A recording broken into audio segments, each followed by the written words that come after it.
இதிலே நான் இருக்கின்ற அனைத்து கட்சி பெரும்பான்மையான கட்சிகள் அரசுடன் அமைச்சு பதவிகளில் இருக்கின்றன என்பதனை நீங்கள் மறந்துவிடக்கூடாது.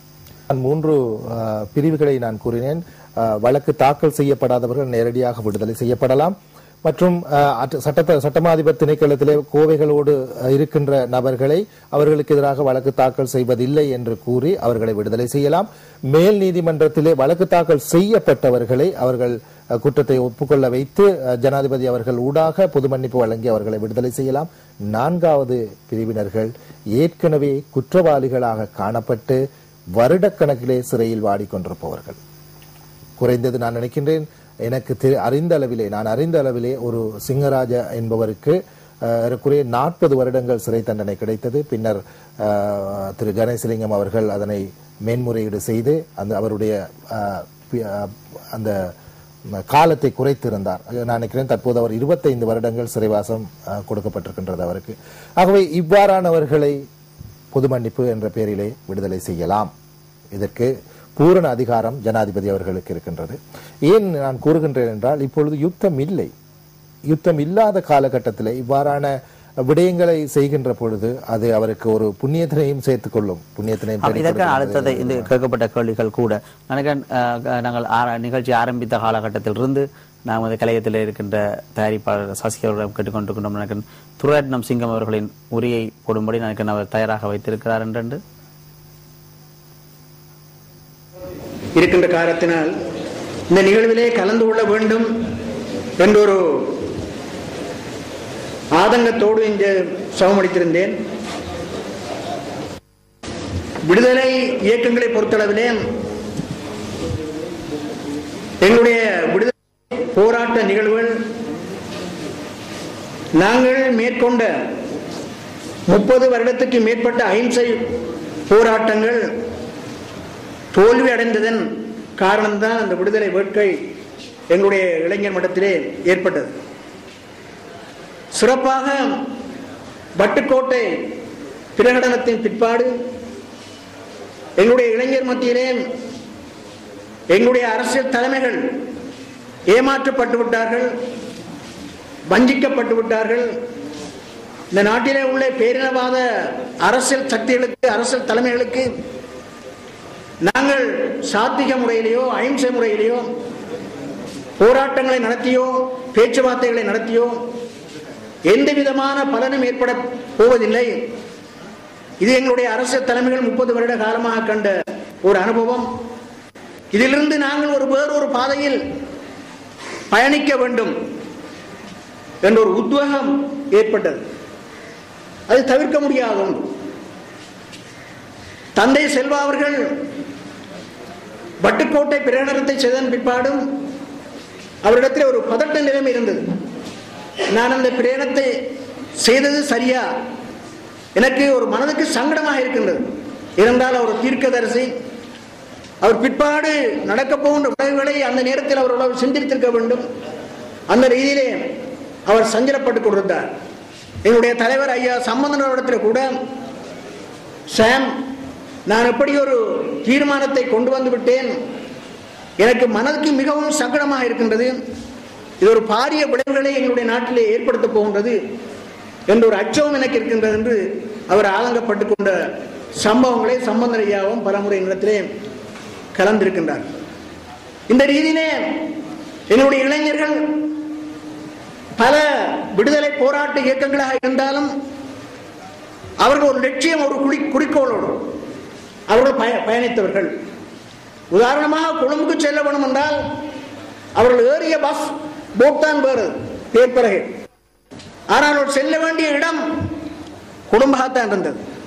அவருடைய எண்ணம் என்னுடைய தமிழ் மக்களுடைய நீண்டகால அரசியல் அபிலாசைகளை வென்றெடுக்க வேண்டும் என்று ஒரே ஒரு லட்சியத்தோடு தான் அவர்கள் பயணித்தார்கள்.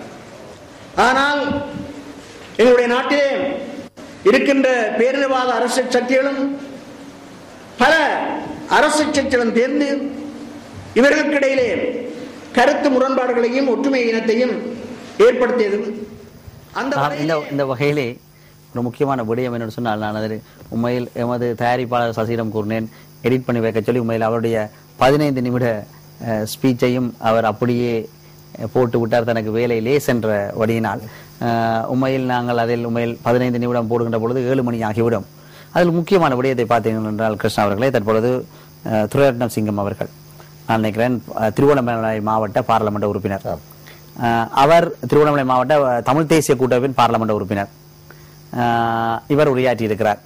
அதாவது வட்டுக்கோட்டை தீர்மானத்தை கொணர்ந்தது பிழை என்று சொல்லி தந்தை செல்வா சம்பந்தன் ஐயாவிடம் கூறியதாக.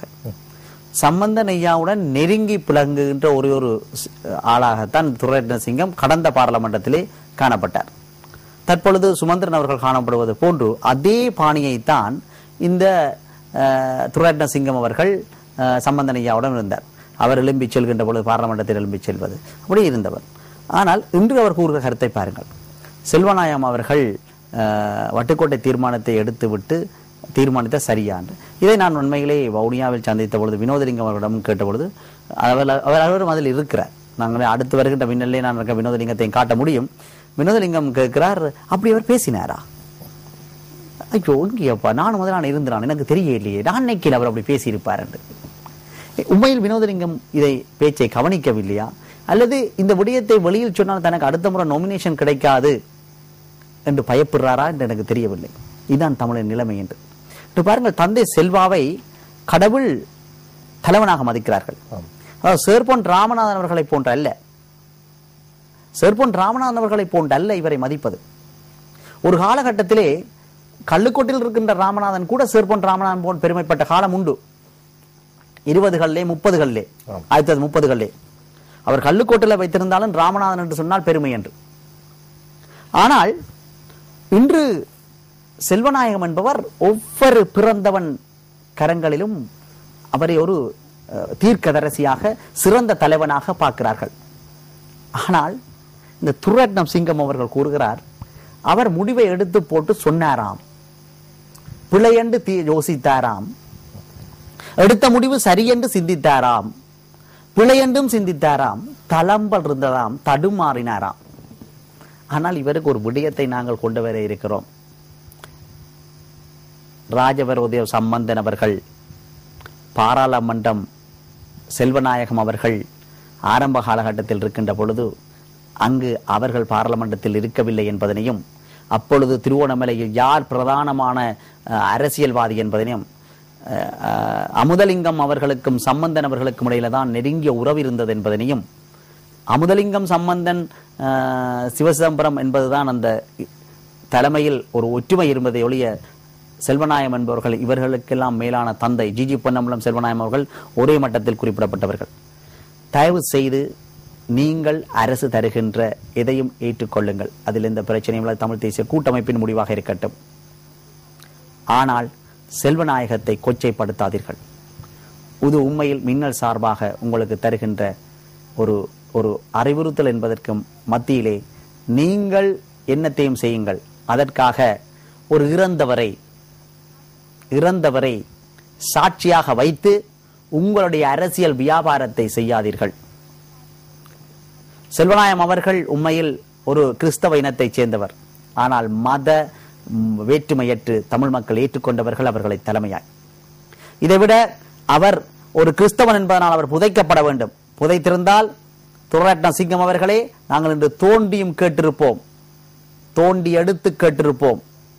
உங்களுடைய நாக்கு தடம் புரண்டதை பற்றி அவர்களிடம் நாங்கள் ஏதோ ஒரு முறையில் ஆனால் அது கூட இல்லாமல் பெரும்பான்மையான தமிழர்கள் இந்துக்கள் அவர்கள் என்னை ஏற்றவர்கள் என்று அவரும் எரிக்கப்பட்டார் என்று சொன்னால் எனக்கு மதம் அல்ல, என்னை இந்துக்களும் ஏற்றார்கள், அந்த குடும்பமே அதை ஏற்றுக்கொண்டது.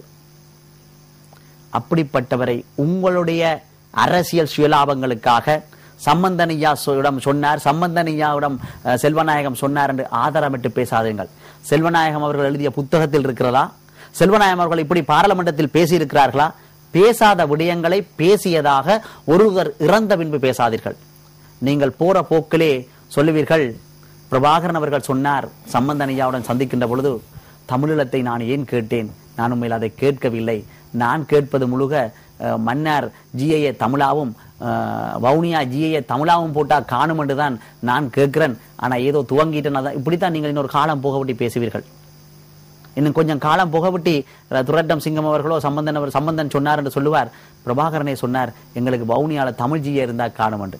எனவே தயவு செய்து ஒரு புத்தகத்திலேயோ அல்லது பாராளுமன்றத்திலேயோ பேசாத விடயங்களை உங்கள் கருத்துக்களாக சொல்லுங்கள், மற்றவரின் கருத்துக்களாக கூறாதீர்கள். துரட்ன சிங்கம் அவர்களை இது நீங்கள் ஸ்ரீ சபாரட்னம் அவர்கள், அதால் கள்ளியங்காட்டிலே விடுதலை புலிகளினால் சுட்டுக் கொல்லப்பட்ட டெலோ தலைவர் ஸ்ரீ சபாரட்னத் அவர்களின் நினைவு தினத்திலே வினோதலிங்கம் சிவசக்தி ஆனந்தர்கள் அவர்கள் இருக்கின்ற மேடையிலே நீங்கள் திருகோணமலையிலே பேசிய விடயம். தயவு செய்து இப்படியான தலைமைகளுக்கு சேறு பூசுகின்ற நடவடிக்கைகளை நிறுத்திக் கொள்ளுங்கள். நீங்கள் சம்பந்தனையா எடுக்கின்ற எந்த முடிவும் எந்த தீர்வும் சரி என்றால் அவருடன் இணைந்து கொள்ளுங்கள், அவருடைய கிளாக்காயிருங்கள், செக்ரட்டரியாருங்கள், பிரச்சனை அல்ல.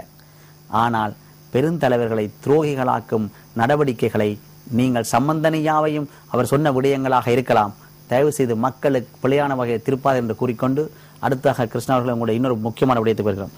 இந்த அறிக்கைகள் தயாரிக்கப்படுகின்றன. இந்த அறிக்கைகள் தயாரிக்கப்படுகின்ற பொழுது இன்று நீங்களும் கூறுகின்றீர்கள் எல்லா கட்சிகளும் ஒன்றாக இணைய வேண்டும், கேள்விகளும் அதை ஒட்டியதாக இருக்கின்ற பொது மன்னிப்பு பற்றி பாசம். ஆனால் இன்று ஒரு பார்த்திருந்தால் இன்றோடு குழம்பிய நிலைமையில் இருக்கிறது. அதாவது இன்று பாருங்கள், இந்த மேடையிலே துரைட்ட சிங்கம் அவர்கள் இருக்கிறார், வினோதலிங்கம் அவர்களும் இருக்கிறார். வினோதலிங்கம் இருக்கிறார், இப்படி பேசினா என்னிடமே கேட்டார்.